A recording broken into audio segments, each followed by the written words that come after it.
This episode of the Neurodivergent Experience is brought to you by RTN Mental Health Solutions.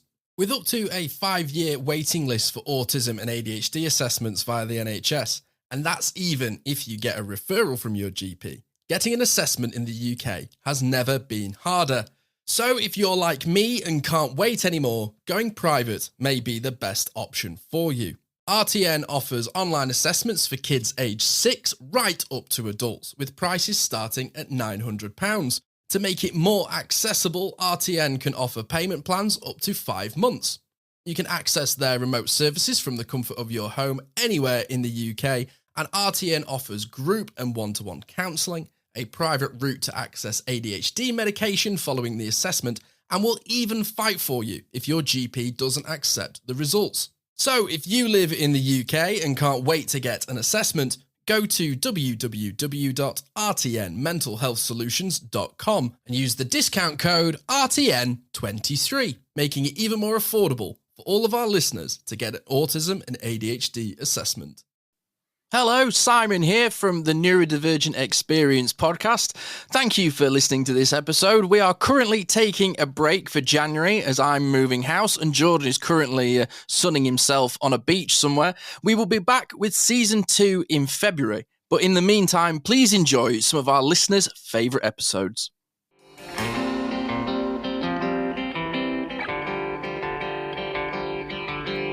Hello, and welcome to the Neurodivergent Experience.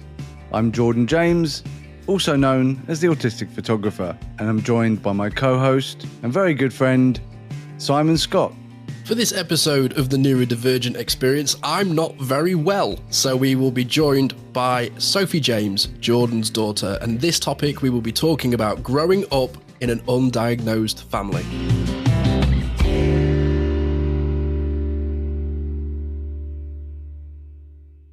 Hello, Sophie. Hello. I know you're in the same house as me because I can just about hear you, so that's always fun. Thank you for stepping in today. We really appreciate it. Had a bit of a fun message this morning when we were supposed to do the episode that my poor co-host and brother Simon, you're not well, are you? No, I've got a very stuffy nose and radioactive snot, and it's one of those colds where I've not known that I was going to have a cold and woke up at 3 this morning like I'd been punched in the schnoz. But so, you are a soldier. I'm trying to be, yeah. But as you can hear in my voice, it's not amazing, and if I'm coughing and spluttering, sorry in advance. But yes, I'm actually really excited to hear this episode today because, one, I can take a step back and just sit and listen as a listener, which is always nice. But the topic that we're going to be discussing, growing up in an undiagnosed family, obviously is something that I'm still in because I'm the only diagnosed member of my family. So I'm really looking forward to hearing you and Sophie talk about your time together growing up being undiagnosed. It's going to be a really interesting conversation. So I shall hand over to you, Sophie, because I'm struggling, as you can hear. But I'm interested to know, growing up undiagnosed in an undiagnosed family, what sort of environment would you say you found yourself in? Well, I found that when I would go to other people's houses, always felt like my family was really weird and really strange, and we were always very different. And I really started feeling like I was different when I got to secondary school. But in primary school, I think because I was in a class of 27 people that I've been around since I was 5 and to year 6, you just get used to those people. They know you understand them, and I didn't really struggle in primary school at all. And obviously being a girl, I masked a lot of the time and just watched how everyone else acted and the things that they were interested in, and I just copied them, and I didn't even realize that I was doing that. But when I look back, I'm like, oh yeah, there would always be a new song that everyone was singing. I'd go home and try and find it and learn all the lyrics of it, so I could fit in with everyone else. But yeah, I didn't really struggle in primary school. But I always felt like my family was very different, how we did things and, you know, how we were around each other. And especially my mum is very different to a lot of the mums growing up, being that, you know, I mean, the one thing that was very different about my parents is that they weren't always involved in what I was doing all the time in school, and they weren't like always kind of helicopter parenting, looking at like what if I have any homework or what I need to bring to school. And I was very independent in primary school compared to like other families where their mums would do everything for them, and I'd always get told off because I wouldn't have brought my book bag to school because I didn't know it was that day, or I ended up not going to school like in home clothes because they didn't check their emails to know that it was home clothes day. What is a book bag?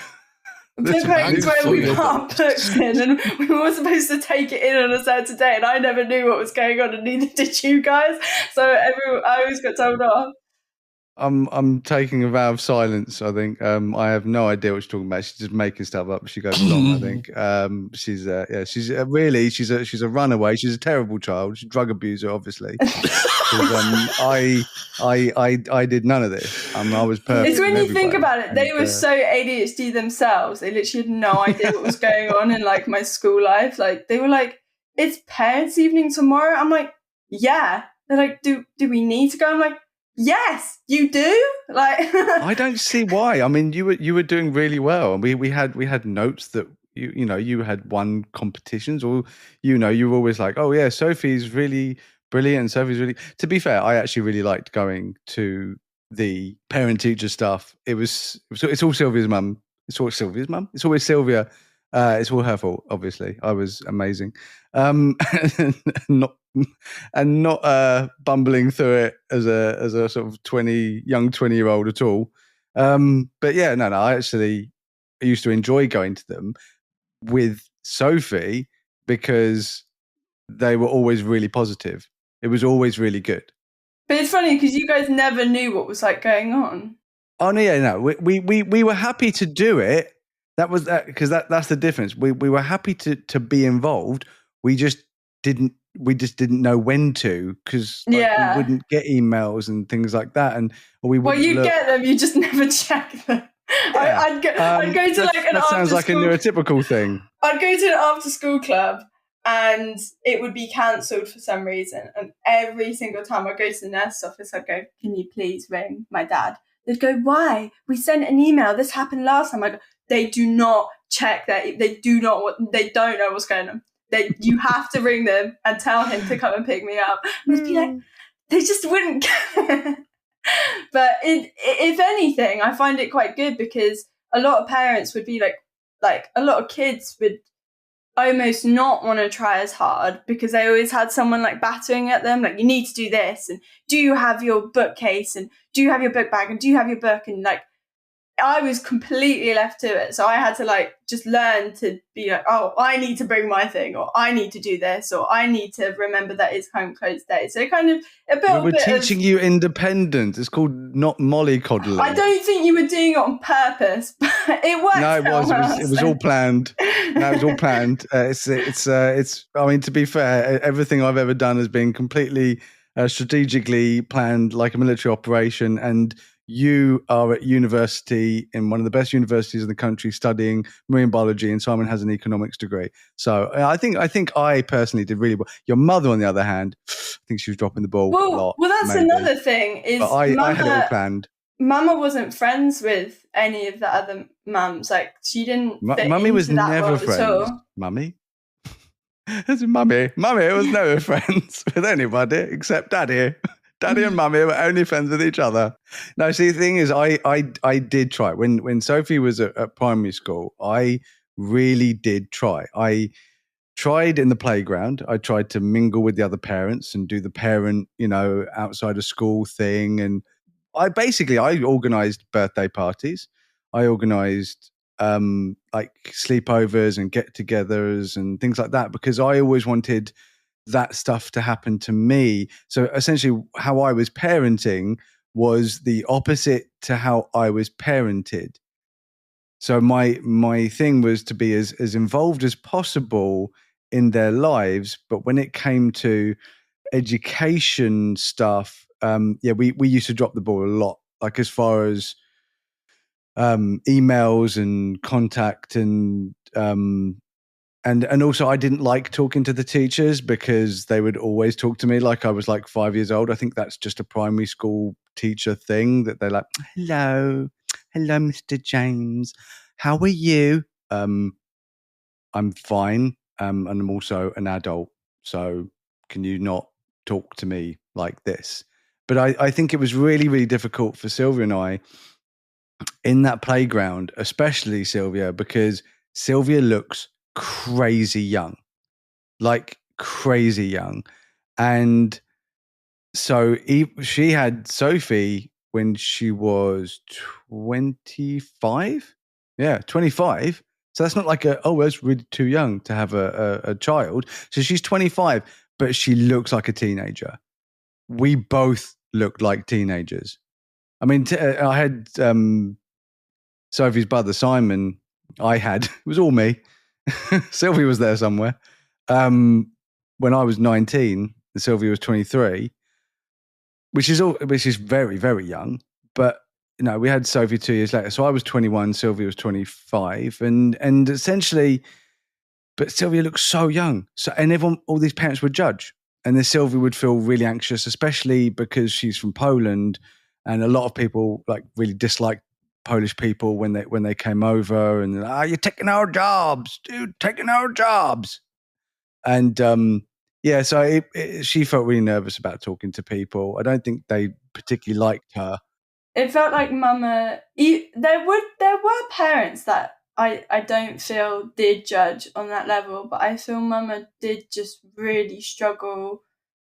I think it was just so obvious that she felt that she was out of place, and I could see that she would just struggle talking to any of the other mums. Like they were all part of this like sort of mum club. They all knew each other. They were all involved with the school, and Mama was, most of them all stay-at-home mums, and Mama working, and then I think obviously being a bit younger, but also being neurodivergent herself, she just couldn't.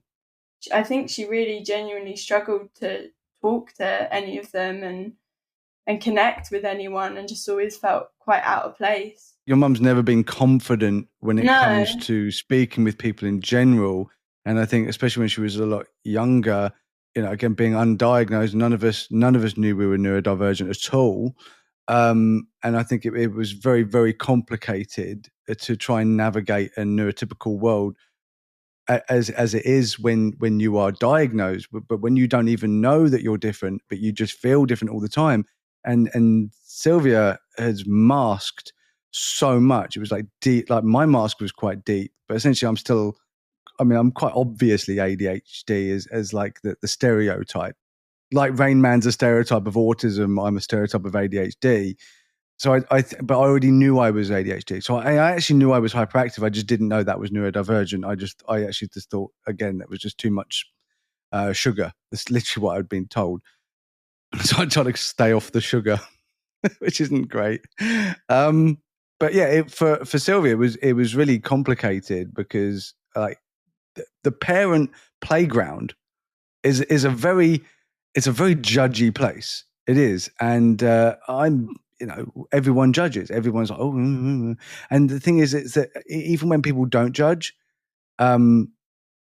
because of Sylvia's low self-confidence, she would always feel like they did. And because she's blonde, because she's very pretty, because she looks so much younger than all the other parents, she was judging herself of what. So she was catastrophizing, which is a very common thing with neurodivergent people. We'll always think the worst thing. I think that happened a lot because a lot of the parents that I would go round to their house and meet them, some of the mums were just so nice. They were just mums. Like they love everyone, even the naughty. Yeah, I got on with them fine.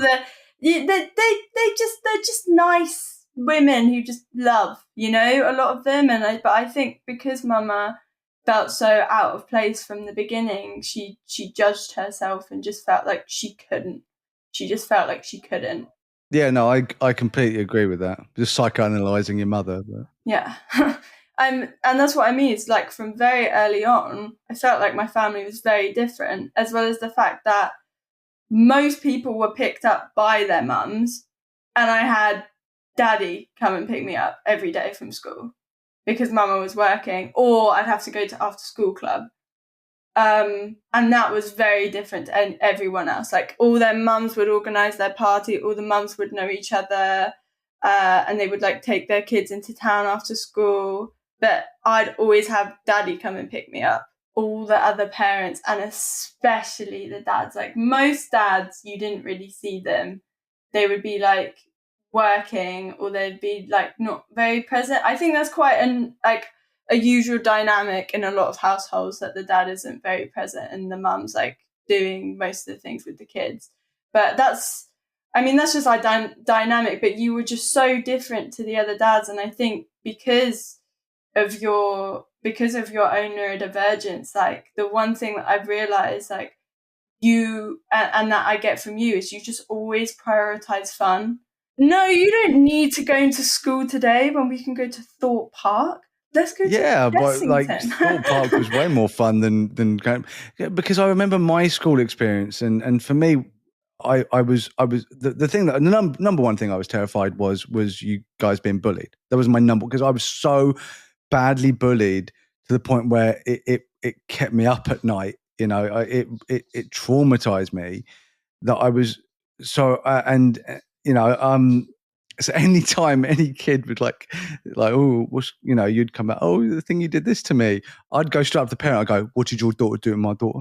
Yeah, literally in year two, I scared the hell out of a lot of people. There was one girl in primary school that I was always having issues with. In year two, I remember I came out like after school, and you picked me up, and I said something happened with the girl again, and then you just took me to one of the other parents and you went, can you just look after Sophie for just a second? And he just went straight up to the girl's dad, and it was weird that the dad was picking her up because he never usually did, but he went straight up to him and he was just like, your daughter's picking on my daughter, you think that's acceptable? Like, what are you going to do about it?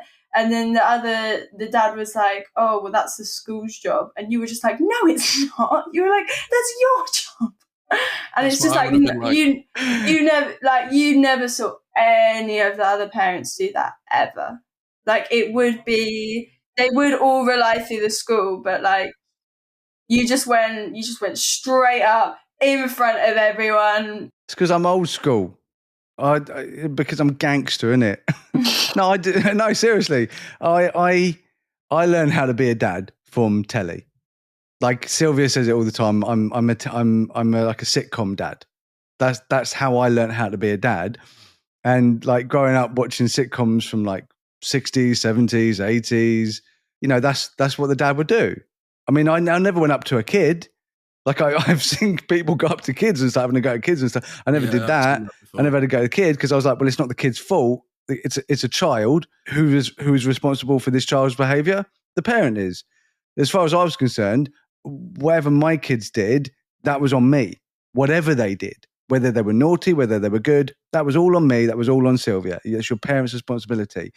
I have lightened up before anyone tries to go, meh, meh, meh. I have lightened up a little bit. I understand that a lot of neurodivergent kids have a lot of issues, and a lot of these issues aren't down to parenting. A lot of these issues are down to environments, schooling, other kids picking on them. And I'm sure this girl who was doing she was doing, Sophie, I remember that there was definitely something going on there. And I do wonder that it was the fact that she was neurodivergent, and that she was having issues. But at the end of the day, I didn't really care about any of that in that moment. No, because she was just being mean to me. It wasn't that she was being weird. She was just genuinely being mean to me.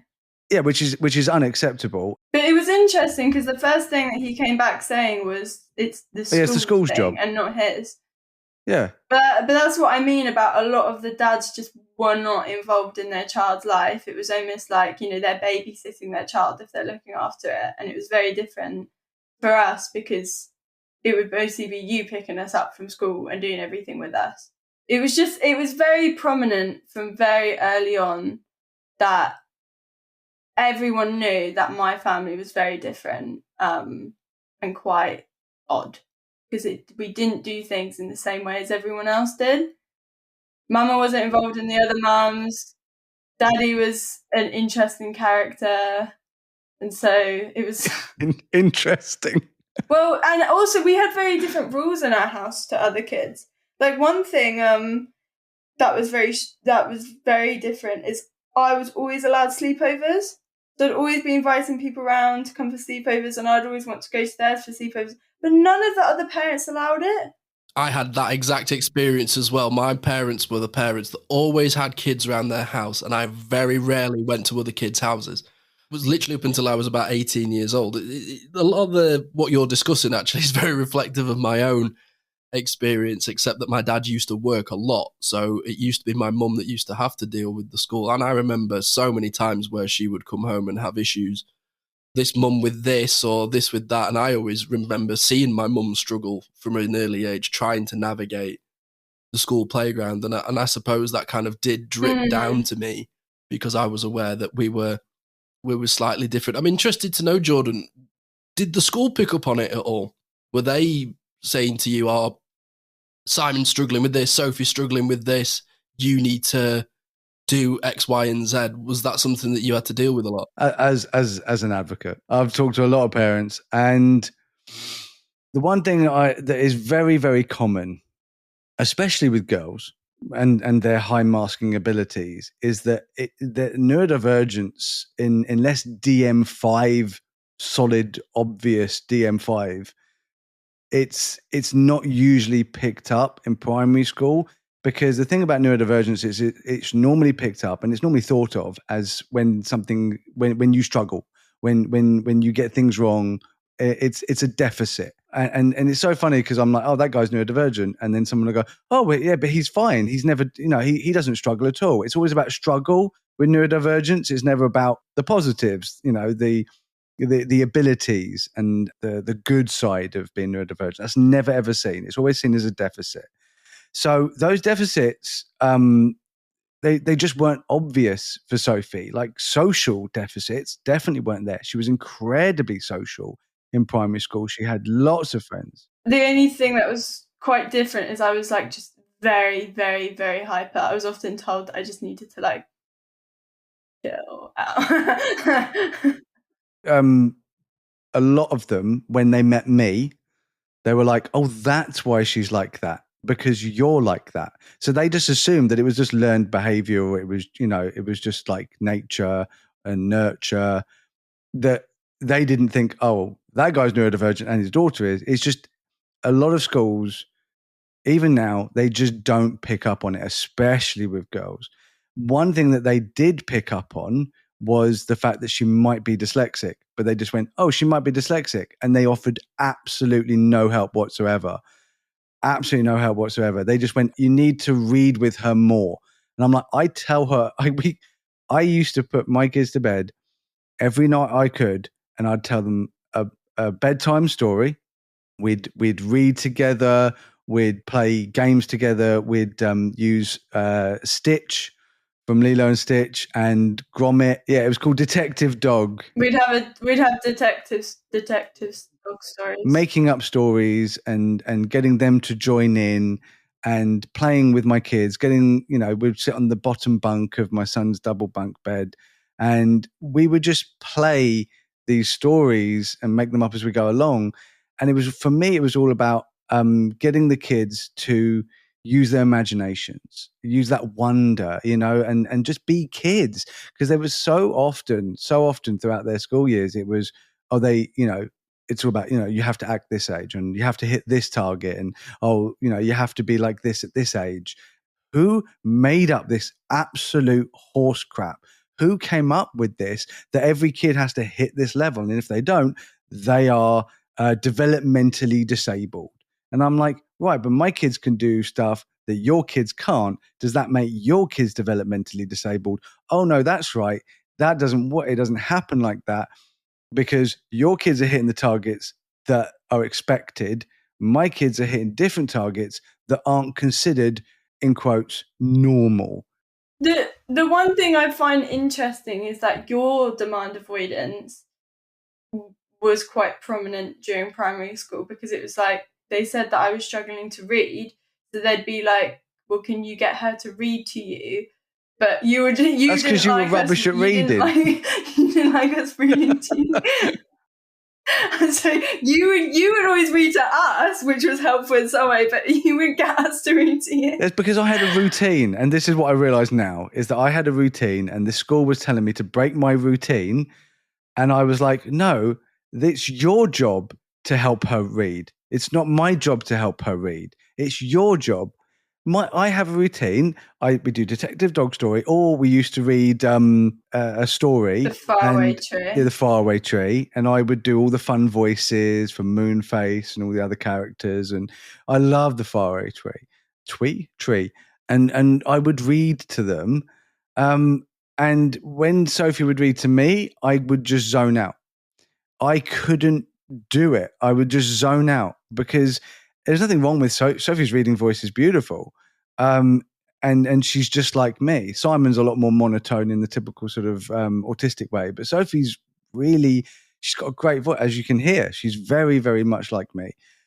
But because it wasn't the story that I wanted, I would just zone out. I literally couldn't do it.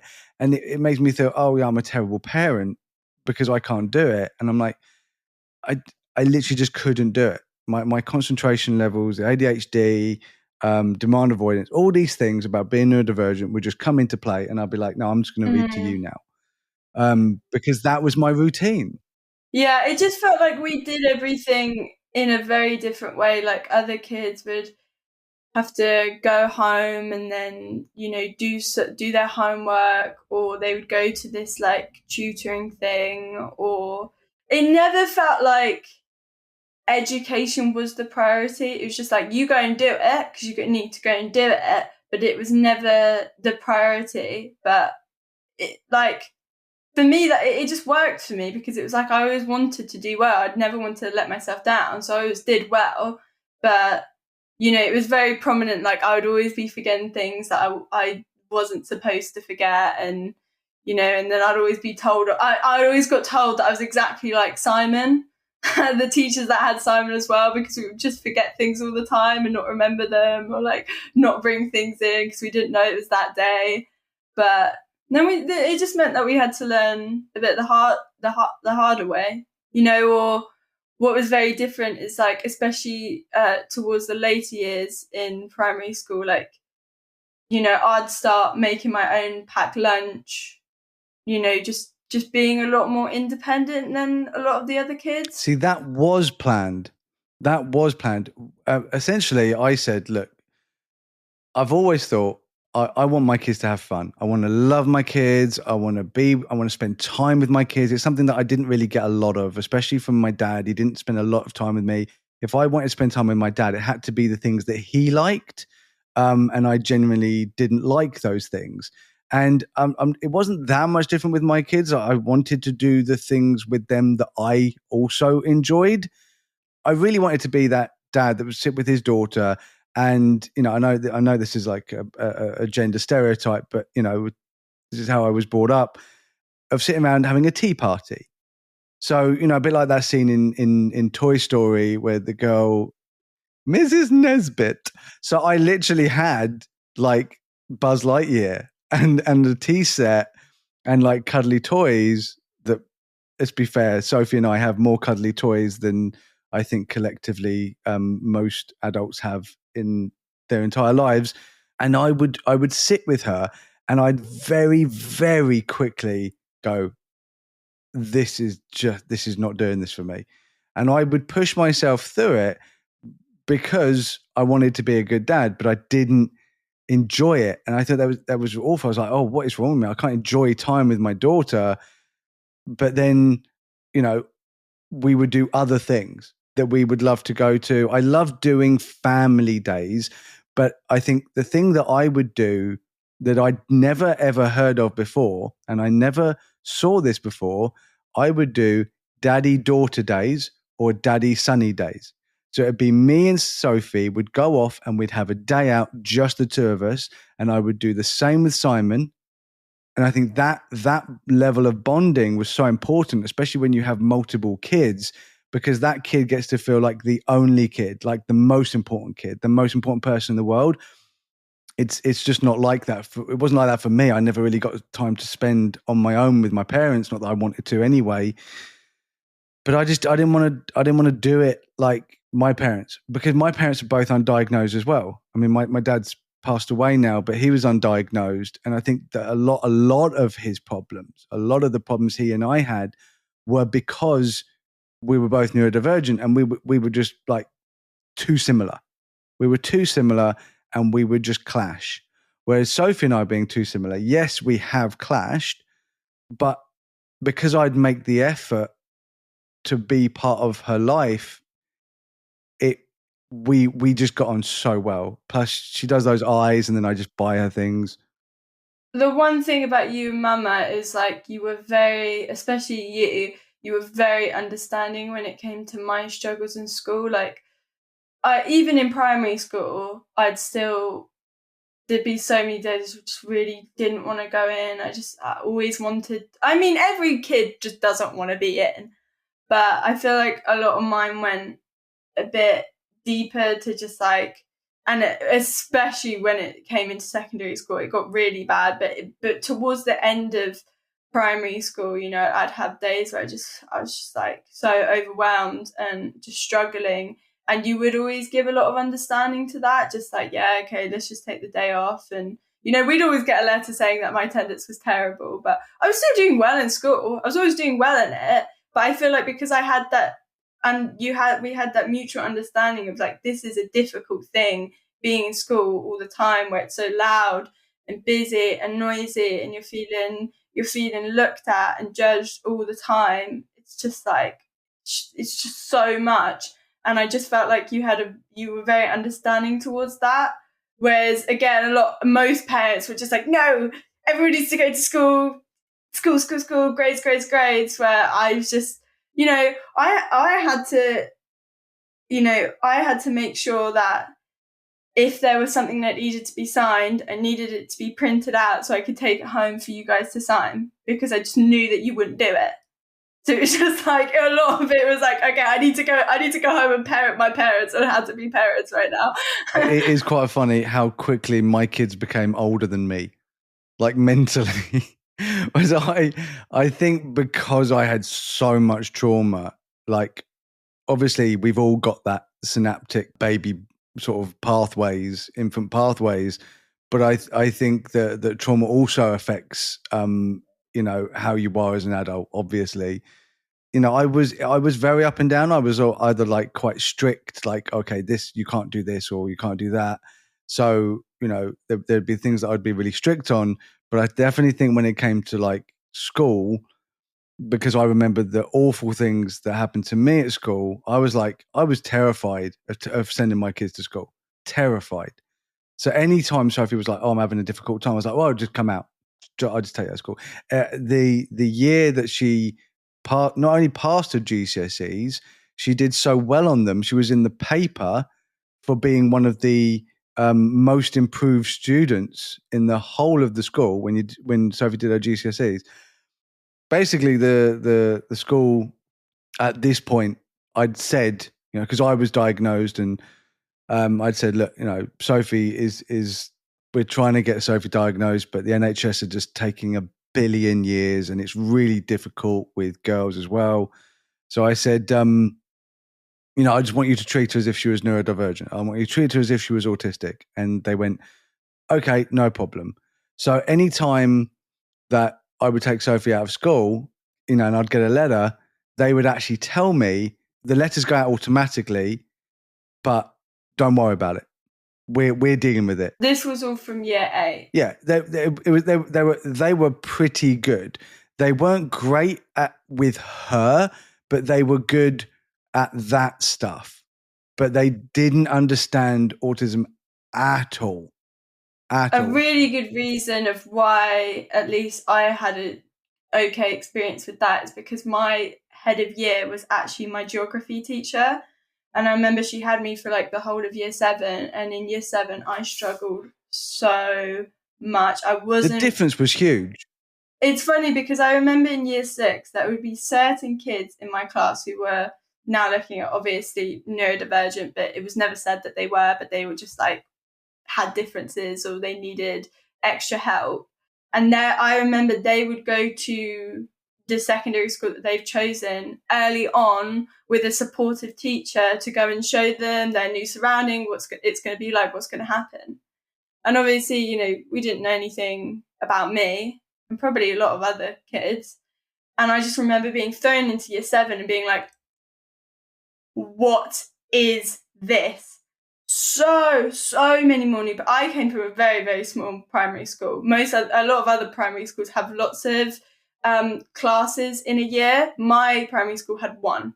There was 27 people in my year each year, you know, and it was the same people. And then all of a sudden, year 7, there's tons of different classes, tons of different people, loads of older kids as well, you know, and then loads of different buildings. Suddenly you're not in the same room with the same teacher anymore. You have loads of teachers and loads of classes, and you're supposed to just do it and just get on with it. And I went from being this kid that you literally had to like pull us out to be like, okay, we need to calm you down. We need to chill you out a little bit, because I was so excited and I was so happily and bubbly all the time, and I loved having friends, and you know, and I was so extrovert into being the most introverted person that you can imagine. Just a complete shell of myself all the time. In primary school, I would always put my hand up. I'd always say what I was thinking. I'd always say my opinion. I was very opinionated and like always wanted my voice to be heard. And then as soon as I was in year 7, I didn't even want to be heard, like coughing. I remember we were being asked to say yes when our name was called out in the register. And I'd be so nervous just to say yes that as we were doing it and my name was coming, I'd have this weird thing where I keep swallowing and I couldn't stop swallowing, and my mouth would be... That's so funny. My mouth would be so dry because I just couldn't... I'm like, oh, I'm going to say it and I'm going to slip up and I'm going to choke, and I'd be like, I just swallowed it. My mouth was so dry. And then when I did say it, I was like, yes. And I would literally just sit there in embarrassment and just go completely into myself. And I found that I couldn't relate to these other kids. I was really struggling to do it. I felt so small and so just like ashamed as well. I just felt ugly, and I just felt like no one likes me and I can't get on with any of these people. And especially because I came from such a small primary school, I really lots of other kids all knew each other because they came from the same one. Most of the people who went to my primary school went to other secondary schools in the town I'm in. And so I really didn't know anyone. And so there would already be these relationships built, and it was like I was starting completely from scratch. And I was so nervous and scared, and especially when you're that age, you find everything that you do embarrassing. So it was just so scary all the time, and I hated being there, and I really, really struggled to make friends. And it wasn't because I couldn't do it. I remember beginning to be friends with quite a lot of popular people. I just couldn't get on with them. I didn't like how they were acting. I didn't like the fakeness. I felt like I had to completely mask that I couldn't be myself. And I just, the pressure, I couldn't take it. And I even remember in an English class, like I don't know what I was trying to do, but I remember the teacher was going around saying, you know, what is something that you hate? And I remember saying that I hated stupid people. I was like, I hate stupid people. That might be my fault. And the worst thing is she turns around and she goes, it's pronounced stupid, not stupid. And I was also like, it was literally the most embarrassing thing ever. She sounds stupid. But it's also like, depend on your accent. I'm still angry about that. Like, why can't you say stupid? Some people say stew. Some people say stew. Like, it depends on your accent. It depends how you say things. No, it's because I from London, and I have sort of a London/Surrey accent, so just certain words will come out like they're like South London, and stupid is one. So I don't say stupid. I mean, I do say stupid, but I also say stupid. So it's, and I probably shouldn't be saying either of them a lot around my kids.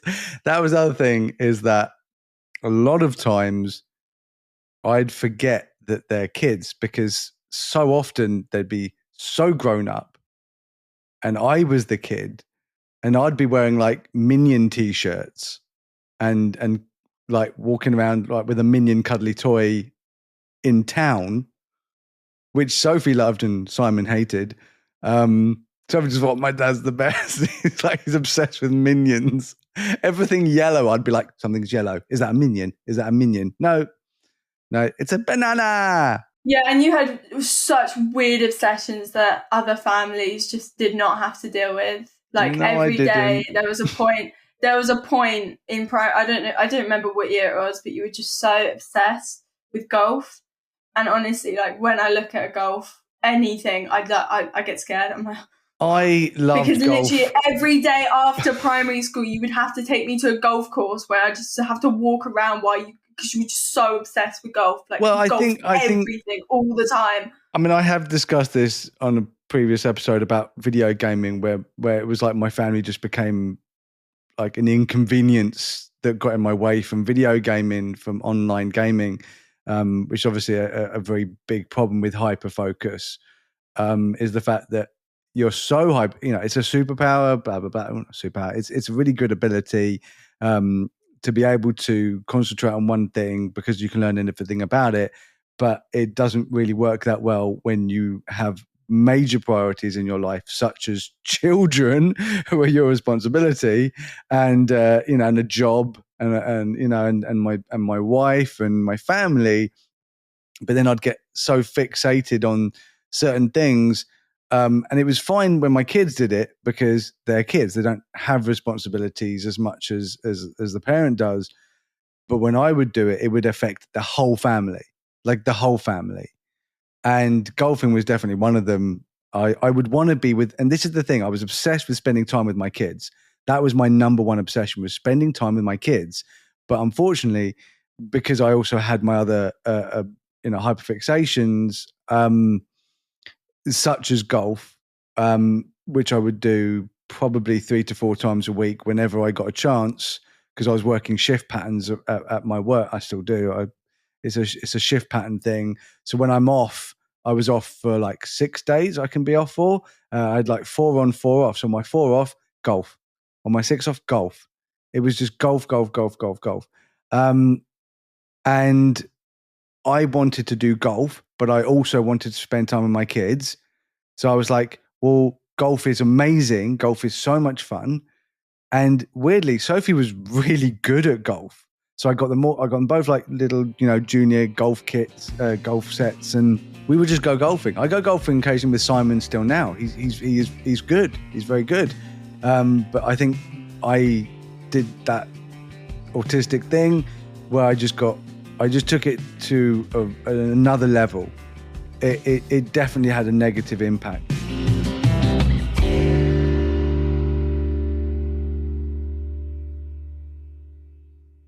Let's move on to what it was like to have an autistic dad, an undiagnosed autistic dad at home. Because the school thing is, and I'd really like to do more on that.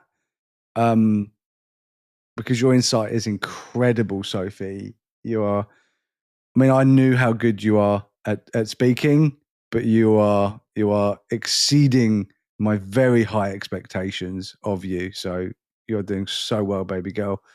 And you got me a little bit choked up, and I know all this. But at home, I was very mentally ill. I had on and off depression. I had violent outbursts that would never be physical towards anyone. It would be physical towards myself. It would be, like punching a wall or punching myself or scratching myself. And I would always try and keep it away from the kids. So every time I had a meltdown, and of course I didn't really understand what that was back then. I was just had a lot of issues. So I didn't really know what a meltdown was. So I'd always push myself beyond any boundaries that now I know. But I mean, I had a little meltdown almost before we started doing this because, again, this whole setup, I got a new mic and I'd had it all set up on my tablet, and then the tablet is not compatible with the podcast app that we use. And then, so I had to get my laptop out, and then the microphone fell over, and then that went across the room, and now it's back again. I don't know how it got back. It was a miracle. But essentially, yeah. But like now I find it difficult still, but back then it was a lot. And I'd always just sort of go as well. And, how did that affect you? And when did you start realizing that I was having a lot of problems, Sophie? I think I realised that you had a lot of problems always. Like, especially that's what I mean. When I would go to other people's houses, I just realised like the things that they didn't have to deal with, or they just had no idea that was like even a feeling or a thing. And it's just more, it was always that we were all walking on eggshells all the time. And we all loved you very, very deeply. And you've always been great and a great dad. And, in comparison to a lot of other families that I've seen where their dad wasn't very present, I always felt so lucky. I really appreciated that I got a very present and loving dad who always wanted to do things and have fun. But then it was always, I found, and I still find now, that whenever you walk into a room, I have to analyze what mood you're in. I have to sit there and be like, is what I'm going to do right now going to annoy you more? Is if I drop something, will that trigger something else? It's just like always thinking, you have to think ahead, and you're kind of sitting there nervous. And it's like, if you're in a really good mood, then you're like, okay, that's good. Okay, I don't want to ruin that. But then it's like, if you're already in a bad one because you're tired or you're stressed about something, everyone could feel that. That wasn't just in your life. That was in everyone's life. Everyone could feel that. Everyone could feel if you were just a bit annoyed about something, stressed about something. And I just remember finding out that when we found out that you were autistic, my whole perception of you completely changed. And as well, you also completely changed, but my perception of you completely changed from being like, oh, Daddy actually just has problems. Daddy actually just has issues. This isn't a character thing. This isn't something he chooses. Because before, when we couldn't understand, and you'd get so angry over things that just no one else would, and you would just switch so quickly, just like that, just from being really happy to being like, it's like when I finally understood that there was a reason because of that, and that wasn't you just being like that because you just wanted to be like that and make everyone's life really difficult and make everyone just anxious all the time. My whole image of you completely changed, and I just loved you a million times more. And you completely changed as a person because you finally, and that's also why it felt like there wasn't anything bad about you, and you weren't choosing to be bad, because as soon as you understood yourself, you changed. You went to being really nice and understanding your triggers and expressing yourself and doing things that everyone will, and you just completely, and I literally just I can't explain it to anyone else, but I'm like, if you knew what he was like before he understood he was autistic and afterwards,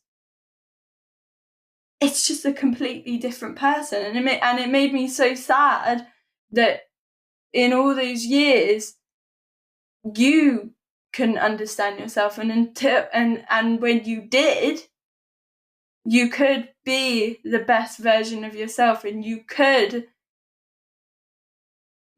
get away from all those demons because you could actually understand them, and it was almost like you could make sense of your life and why everything happened and why everything fell into the way it did, and it finally felt like you can make sense of it all. And because you can make sense of it all, it opened up this new path for you of, okay, well, I know how to fix these things, or I know how to get through these things now because I understand myself, and I understand why I'm doing this, and I understand why I'm getting obsessed with things, and I understand why I'm getting so easy annoyed and angry. And you were just like, I get it now. And so then it opened up this new path of, what are we going to do? How are we going to move forward? Because I think if you can finally understand yourself, you can understand how to approach some of the difficulties you're having. But if you don't even know why you're having those difficulties, or you're even acting the way you do, well, you're just stuck in this like limbo of like, well, I want to be better. I want things to get better, but I've got all these demons that I don't even understand about myself. And I just feel like you were just stuck all the time. And I remember after all of your meltdowns, I remember the guilt you would feel. It was the most. I mean, I generally feel like I'm not a good person anyway. I'm definitely working on that, and I'm having therapy, and it's been really, really good, because I think a lot of the problems that I had was that I hated myself. I genuinely hated myself, and I had this thing that I only existed, and I genuinely thought this, I only existed to be a dad to you. It also felt like you hated everyone else. No, to be fair, I still do. I learned from a very, very young age of what bullying is, and mistreating other people, and what is bad and what is good from a very, very young age. You know, you told me about your bullying and what happened, and I understood the concept of it all very, very young, of mistreating other people because they're a bit different. Like, I always knew you were different.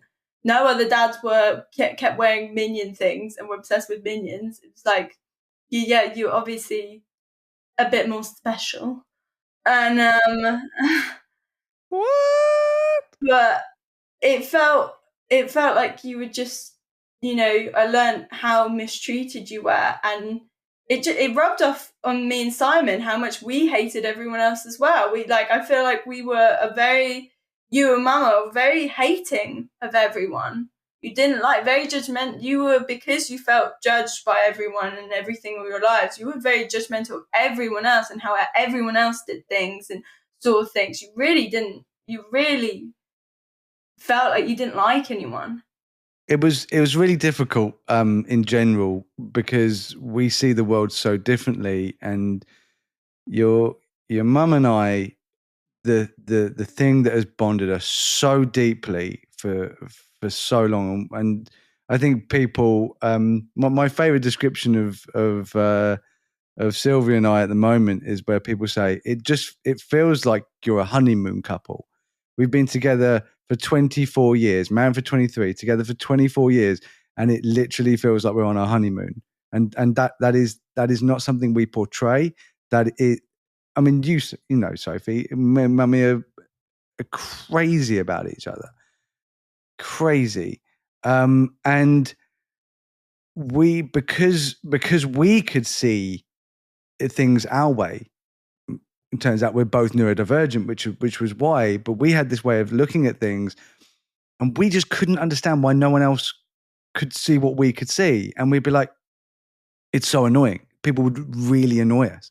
They'd get under our skin, and of course we would be verbal with that, and we'd talk about that. And a lot of times we weren't aware of what we were saying and how young you were and how you would pick it up. It just wasn't really something that came into my head, because the one thing about me as a neurodivergent person that I think is very, very negative and has affected me hugely throughout my life is that I have an outer inner voice. So when people would think things in their head, I would just say them, and I didn't realize that I said them. And it got me into a lot of trouble as a kid, and this is all my life. This is how it has been, and I know that it upset you, Sophie. I know it's upset a lot of people. Where I can't think something without saying it. This is why I have to walk away a lot. And this is why I end up hating myself a lot, because I'll do things that people will be like, well, why did you do that? And I go, because I don't know why I did that. Most people would go to a restaurant with their family and they'd look at the prices and they'd go, flip, that's really expensive. And then the food might come and they'd go, wow, that's a small portion. But most people would say that in their head and they'd pretend to enjoy the meal and love it and pay for it, and that's it. But we'd go for a meal, you'd see that it was more expensive than it was worth, and you'd look at the waitress or the waiter and you go, why is that expensive? But that's just ridiculous. And then everyone would be there like, and then you would go to pay for it and you'd be like, why did you it shouldn't, that food was too small. I want a bigger portion of chips. You're saying that I need to pay for this portion of small, you're saying I need to pay this much for this small portion of the chips. And the waitress would be like, would you like me to get some more? And you'd be like, well, yeah. Yeah, and it's just like everything that most people would say in their head. It's not like what you would think it was wrong, but most people would say it in their head and just think it to themselves and go, whatever. Is you just have no filter and you just say it. And everyone's just like, oh, because it's just so like, oh. But I'm like that now, and I make everyone else feel that way now. So I'm just like, well. And I think you're the best because of it. I think everyone should be like that. We should just say what we think. The amount of meals that I get for free because I'm just like, that wasn't very good. See, good parenting. There you go. I'm the best. Just I eat like the whole meal and I'd be like, yeah, well, actually, that was really bad. But it's that you just didn't have any sort of filter towards teachers, towards other parents, towards anyone important. There was no level of like sort of respect. It's just like, I'm going to tell you exactly what I think of you, and if I disagree, I disagree with it. As much as I want to avoid it, because I was sitting there really struggling a lot hearing what you were saying, Sophie, because I agree with everything you said. Like I'm not one of those people that's going to sit here trying to defend my actions, because I know exactly what I did, and I haven't got cognitive dissonance. I'm very self-aware of the things that I did, but I know why I did them, and I never meant to do them. And I hate it more than anything, because a lot of things that I would do would also be learnt behavior. So I'd learn that it's trauma is generational. Like trauma is generational, and it's sort of as we become more aware of it as a society, as things become more unacceptable, because there were things that were done to me that would be like, yeah, you're meant to smack your kids, that's fine. And I look at that and go, well, yeah, I used to get beaten, and back then it was like, yeah, you hit your kids, that's fine. But it's like I never, ever, ever hit my kids. Never. In my head, I was like, oh, I'm doing really well as a parent because I haven't physically harmed my children. But as Sophie was saying, that I was causing other harm in ways that I definitely didn't mean to. Well, what I find interesting is that when I think about our undiagnosed family, is that looking back, we all had something that we couldn't understand about each other, that you'd look back now and go, oh, that's because we're all neurodivergent. Definitely. And, you know, for Simon, we wouldn't understand why he just couldn't listen to whatever anyone said, just complete demand avoidance all the time. Or with me, we couldn't understand why I had to keep sucking my thumb and I couldn't stop sucking my thumb. That was but looking back now, we obviously knew that was a stim for me. But then when we understood that you were autistic, it almost gave this extra layer of understanding of because we didn't really get why those things had to mean that you had to be so particular a lot of the time about things. And it wasn't anything to do with school or anything like that, or what Simon and I needed to do, but it was more about, how our manners and how we were at home and what we needed to be doing with you. And if things didn't go the way that you planned, it was just meltdown. Oh God, that for me was my worst meltdowns. Was when plans changed. And it's a very stereotypical thing for autistic people, is the unexpectedness of a change of plans. And especially because I always felt there was so much pressure on me as the dad, because your mum organised dentist appointment, doctor's appointments, and she was the sensible parent. She would organise the sensible things. If it was up to me, your teeth would have all fallen out. I don't because they didn't interest me. Dentist appointments didn't interest me. Doctor's appointment didn't interest me. These things didn't interest me. But even then, Mama still struggled to keep on top of those things. Looking back at it, she struggled to keep on top of it all. Yeah. There was a lot of pressure because she was doing it all. She was doing all that by herself. But then I had the exact same pressure the opposite way, because it was down to me to organise days out. It was down to me to organise every single holiday, the flights, the booking, everything. I mean, you've heard this stereotype of autistic people and their itineraries of today we're going to do this and at this time we're going to do that. That was me. That was how I was and it took me a long time, and only after my diagnosis, to realise, no, I need to be way more flexible, because if everything doesn't go exactly as it's supposed to, that will end up having a trigger, and then at the end of it there is a meltdown. Simon and I understood very early on that you are a sensitive being. Mama, even if you upset Mama, she'd take it on the chin, but everyone could feel what you feel. If it was happy, if it was sad, if it was everyone can feel it. And it's even to this day, and people come over and they try and take a cup out of the cupboard, and they grab one of if they grab one of your cups, it's not the thing is, it's not even you told us to not touch your no, it's not you ever went, don't do that, or don't let anyone. It's not like that, but it's this knowledge of, if someone touches Daddy's cup and they break it, it's just you are you have to think ahead. You're just don't even touch. Just don't even touch. Don't even move it out. Don't even look at it. Don't even look at it, because because although you'll get over it and it'll be fine, it's just you'll get so upset and you'll have such an attachment to it, and it will upset you and hurt you, and everyone will feel it. Yeah, I know a mug that I'm very attached to, and I don't even use it because it's actually too small. But what is that mug, Sophie? It's the Shaun the Sheep one. But I don't even want anyone to touch any of your pint glasses. People will come in and grab a pint glass. I'm don't even stop. I find it interesting when we always talk about neurodivergent kids and parents, and when you're looking at it from the parent's perspective, looking at their kid, and you're thinking, right, I don't want to touch my autistic son's favorite glass, because if it drops, they'll be in tears and they'll be upset it will affect them the whole day. You don't want to change their plans because it's going to affect them the whole day. They're going to get upset. They're going to have a meltdown.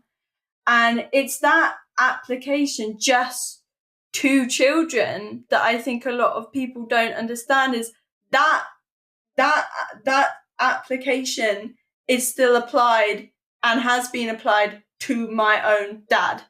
Of, right, you don't want to do that because that's going to affect him. And you don't want to do that because that's going to upset him. And then, you're always, you're taking, although that's your parent and they take care of you and they do everything for you, it's also a mutual looking after. Yeah, I'm still an autistic child. Yeah, it's looking after you as well. Which is something we don't have with Mama. Like, I remember breaking one of Mama's favourite hair clips and I felt so bad about it. And she was sad, but it wouldn't feel the same as doing it for something about you, because that would, Mama can just let it go and she'll move on with it, or she'll internalise it all. And that's the difference between you, Mama, is Mama will internalise everything and you will externalise everything. Everyone will know what you're thinking. Yeah, I think she has the same attachments. Yeah, she has the same attachments to things as I do. Not as much. I mean, she has more attachments to humans, and I have more attachment to objects. I'm far more attached to objects than I am humans. But we both have this attachment to our kids and to our dogs. It's also a perfect example of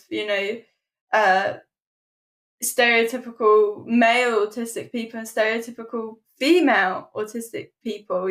Mama masking, being quiet, internalizing a lot, acting like everything's okay, but actually struggling to balance it all and do it. But it's all very internalized, and on the surface, you think that she's just a usual neurotypical woman. But on the other hand, you've got, if you look at it at like a child level, you've got this young boy who's just like out there in the middle of the classroom disrupting everything. Something hasn't gone his way, everyone's going to see it.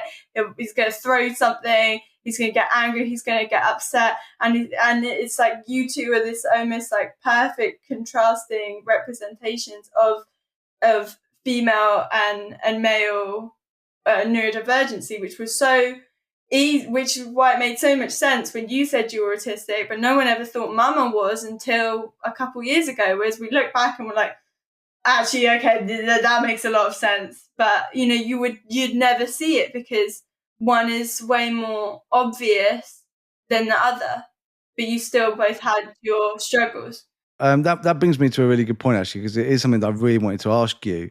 Because I think when after I got diagnosed, I was like, oh, I'm the autistic one. So and in that very childlike way, I was like, oh, everyone give me attention. It's all the attention. Like I didn't have enough attention being the dad of the household and everything being about me. It became like, oh, I'm the autistic one, and you lot are neurotypicals. And in a weird way, I kind of almost liked being the odd one out, because it was, there's something special about me. Special. So very special. I had my own bus and everything.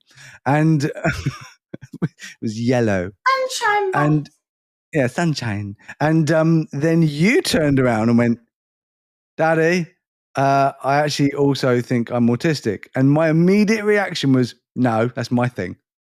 And it was terrible. It was terrible because that is how much of a child I can be.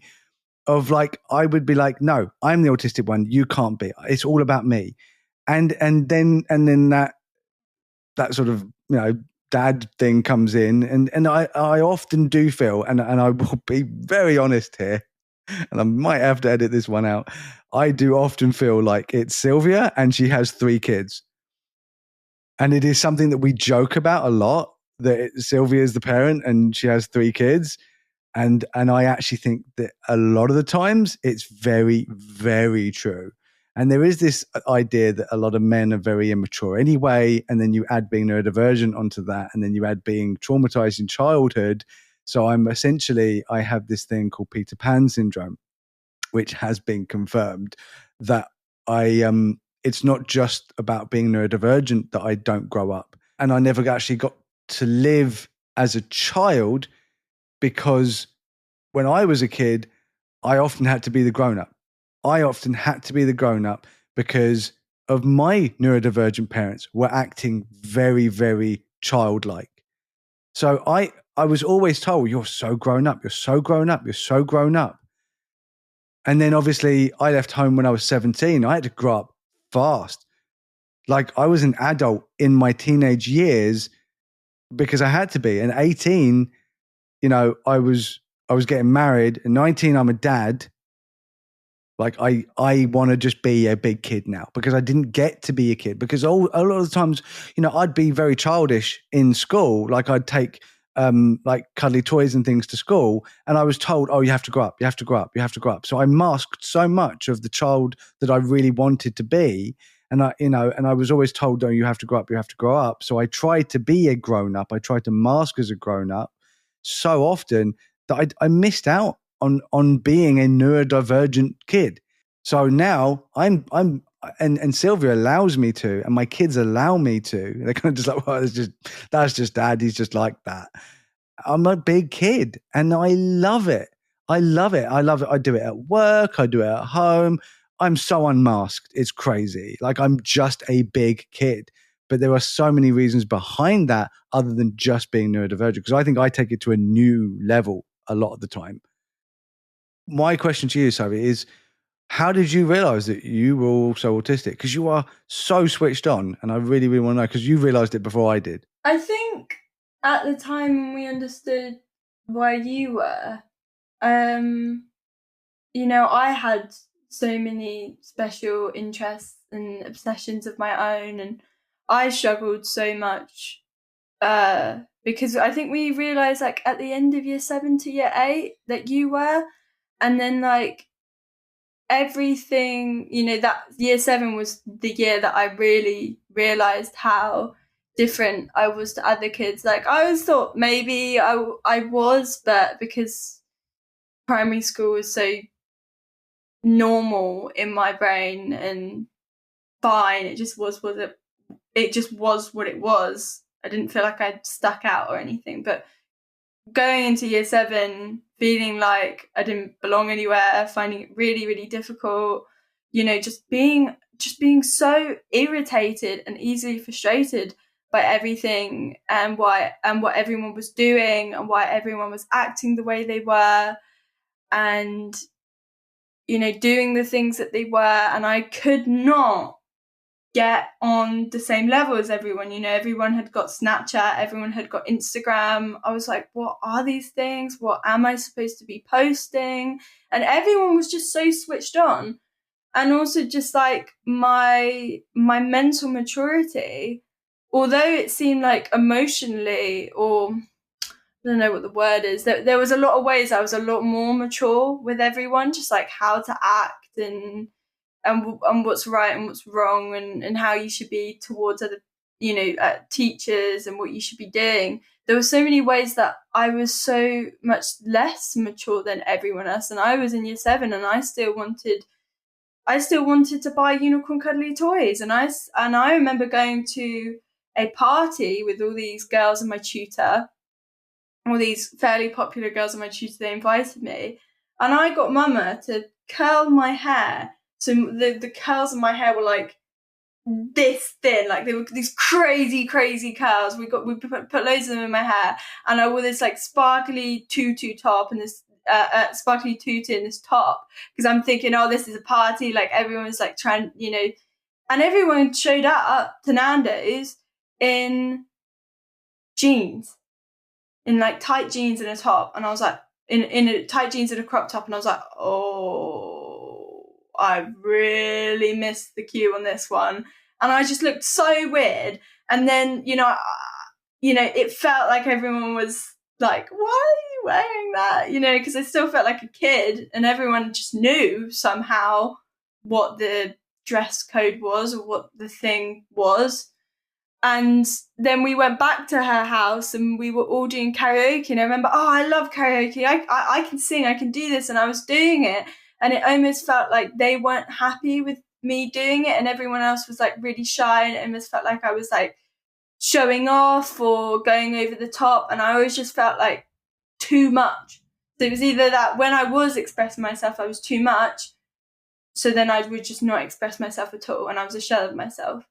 And I just felt so odd all the time to everyone else. And also, I didn't know how connected this is to being neurodivergent, but I developed so quickly. I was taller than all the other girls. I hit puberty in like year 5, where everyone in year 6 was just like still looked like a baby. And I literally had like acne and spots in year 5 and year 6. I just grew so quickly so I felt like I looked out of place because I looked older than everyone else, but my brain was still in the place of let's play, let's go outside and play, and but everyone was already thinking about boyfriends and who's popular and who's not, and which girl is hot and which guy is hot, and I was just like, oh, well, I'm really, really not there. And I'm sorry. I'm so glad you said that, because like I definitely have been sitting in this episode going, oh my God,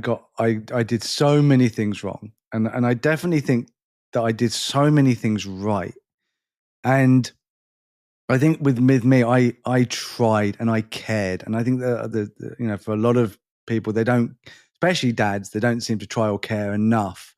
I don't mean all, by the way. There's a big difference from my observations. And the things that I got wrong, I felt were out of my control. And as soon as I was diagnosed, and I felt like they were in my control because I had the answers and I understood more about myself, I definitely started correcting a lot of the things that I was doing wrong, because I realized why they were happening. And as soon as you realize why something's happening, then you can start working on it. And there's therapy is great. Certain therapies work, certain therapies didn't, because at the end of the day, if I didn't care, I'd never have gone to therapy. I'd never have tried. I went to therapy because I cared. I didn't want to be like the way I was being in those really bad moments. But as soon as someone said, oh, it's because you're autistic and you're having meltdowns, I was like, oh my God, what? It was like, oh, there were the answers. So I was like, okay, why do I have a meltdown? It's why I'm a neurodivergent specialist, because I deep dived into neurodivergence, into autism, into ADHD, into dyslexia, because I wanted to know how best to be a neurodivergent person and have less deficits that were essentially harmful, not only to me, but to the other people around me, because I cared so much. So I became the best version of myself, not because I got rid of neurodivergent behaviors. I didn't take that part of me away. It's because I was able to understand the things that I was doing because I was neurodivergent that were negatively impacting me and others. And I actively try and help myself, and others actively try and help me with those issues. And then it took me a while, but I was always trying to. But essentially, what I did do was right. And I think this always just came naturally to me because of our neurodivergent connection and my understanding of, that we are, you and I are very similar, even though we're very different to everyone else. We're very similar. I understood you on a level that no one else understood you. To this day, I don't think anyone understands anyone in this family like you and I understand each other. The thing that I understood the most was you wanting to just be a kid. And I never, ever forced you to grow up. I never did that really toxic thing that a lot of men do to young girls of like, you're a lady. You shouldn't be saying this, and you should be acting like this, or you should dress like this because you're a girl. I never did that. I never went, oh, because you're a girl, you should act this way, or because you're a girl, you shouldn't do this. No, the one thing that always felt great is although I felt different all the time, at home you were always telling me being different is good, being weird is good, be different. And that's why unless I was silent most of the time, I couldn't really mask amazingly. I could try and copy what everyone was wearing and just try. I was there enough to the point where it wasn't like I really couldn't understand anything and like it was really obvious.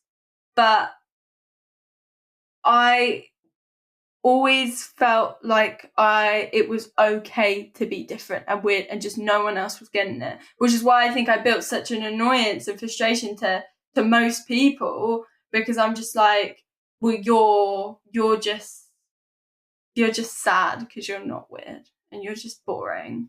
And so it was like, but I remember realizing the reason why we realized that I was autistic is because I was like, okay, because I knew how weird I was, and I also had really difficult time managing friendships. And I always did during primary school, but I thought that was just normal because kids have a lot of drama. But I just always had challenges with friendships of always wanting to be getting a bit weirdly obsessed. Like my friend would become my special interest of like, I want to know everything about them, I want to do everything with them, I want to be with them all the time. Like they would be like, I would just become really interested in them, and then they would go because they wanted other friends or they matured more than I was, and I would get really upset because I'd always felt left behind, and I just was never on the same level at some point with them.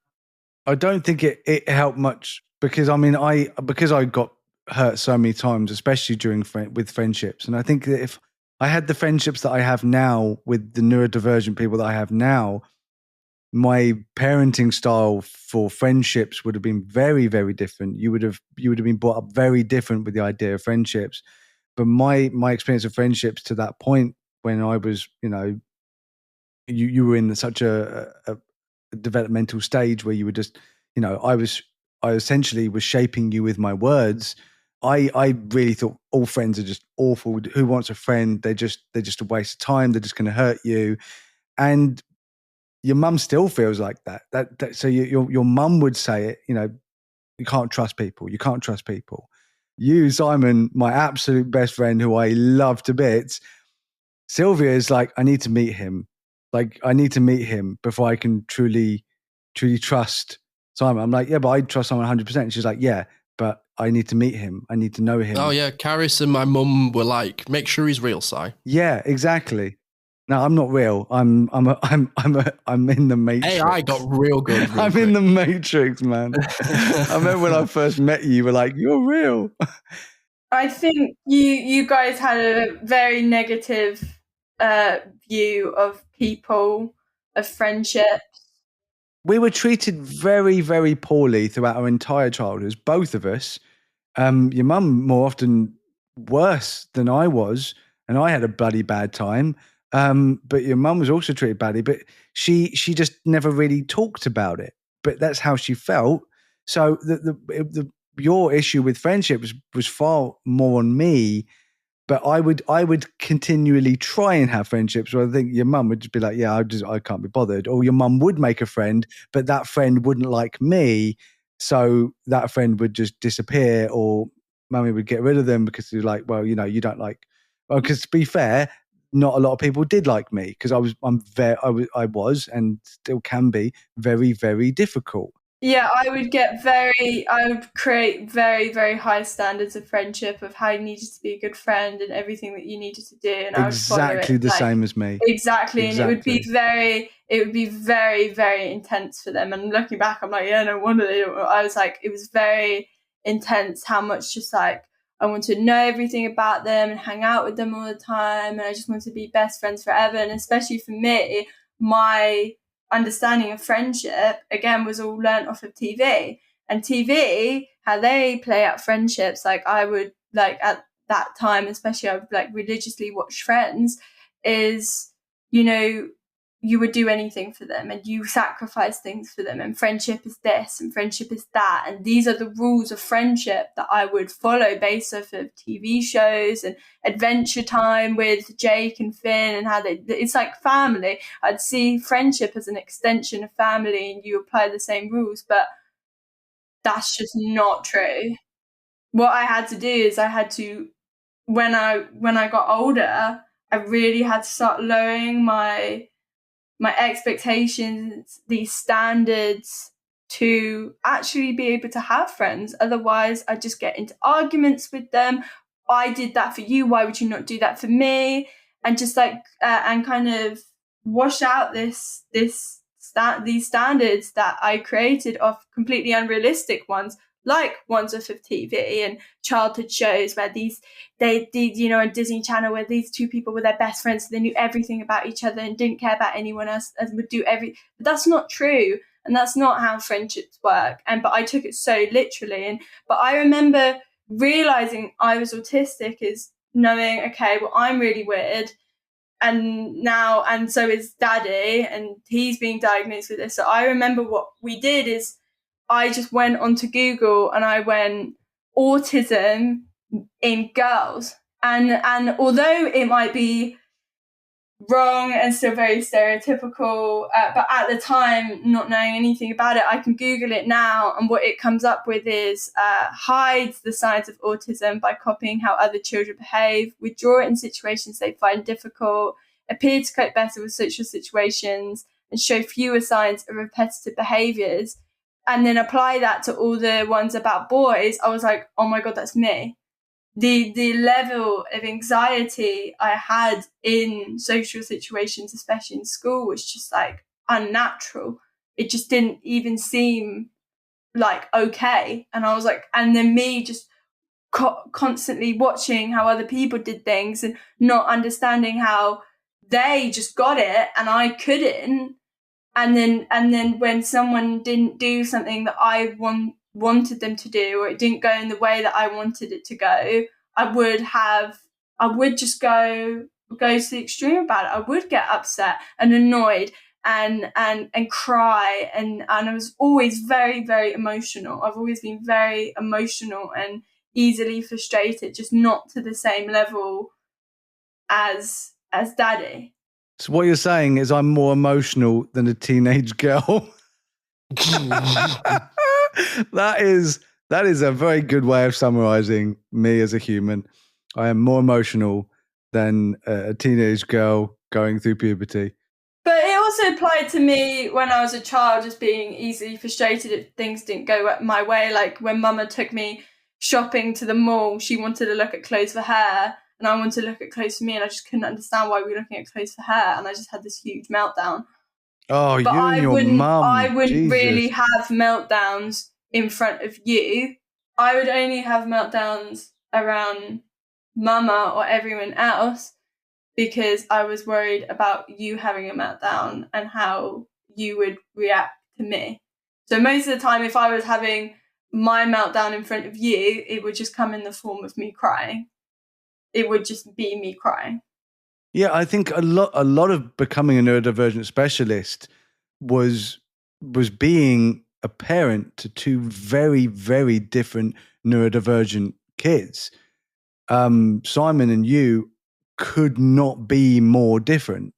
And Simon is like a little mini mummy, and I'm a mini, and you're a mini me. And it was fascinating from like almost like a scientific perspective of the way that I would like see your behaviors and I see Simon's behaviors, and both of you being equally as autistic, equally ADHD, but the way that you would react to certain things and your differences was fascinating to me. And I, like I said, I looked at it almost like in a weirdly clinical way.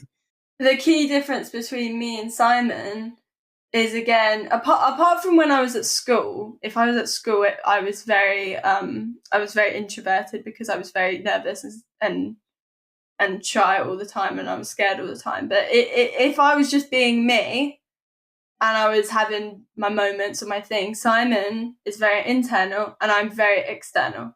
I'd come home and I'd complain and I'd get frustrated, and you could see that I'm getting annoyed, and you can see I'm impatient, and you could see that I'm burning up and I've got tears in my eyes and I'm getting upset or I've been offended. With Simon, you can't see it. Can't see it at all. Yeah, I think how you are so much like me, and I think a lot of this is nurture and nature. But like I said, Simon's not like this.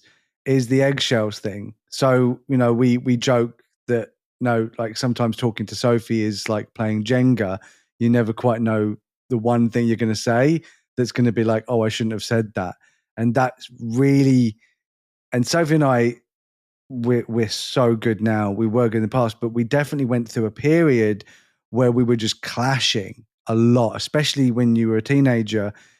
We would clash a lot, you and I, because you got sick of me just saying whatever was on my mind, because a lot of the times you didn't want to hear it. A lot of the times all you wanted to hear was, I love you, sweetheart, whatever, because you just wanted someone to be comforting. A lot also what you do, which is part of your neurodivergence, is you just repeat what you say. Or all the time, like a broken record. All the time. And it just comes to a point where you're like, I cannot hear this sentence for it feels like it's the 200th time that you're telling me something, and I'm like, I just can't hear about this anymore. And when you become obsessed with something, you just keep repeating it all the time, and you're just like, I just come to a point where I'm like, I can't anymore. As much as you can see things as generational trauma, or see things, the behaviors that you have because of things that have happened or whatever, I always find it interesting the exact behaviors I have from you, but I haven't gone through the rage and the anger, the bullying that you have, and I always think, when we're talking about neurodivergence, I see it so chemically, I see it so scientifically, I see it as the fact that every day in the morning I take 27 milligrams of methylphenidate, and this voice inside me that usually if someone says something I don't like, or something changes in the day, or there's a plan, before I'm annoyed and I'm angry and I can't cope and the day's ruined and I'm sitting there and I'm struggling and I'm like, I'm trying to chill myself out and I'm trying to take deep breaths and I'm like, and it's just like, it's so prominent. And then I take that pill and I'm like, oh, okay.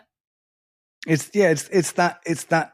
I will definitely say that I'm, like many neurodivergent people diagnosed ADHD. I also, I'm on methylphenidate. I take a lower dose actually than Sophie. Like I said, heavy drug user. Unfortunately, heavy drug user. I take 18. Sometimes I need 2, so it's 36 during the day. Sometimes it's more.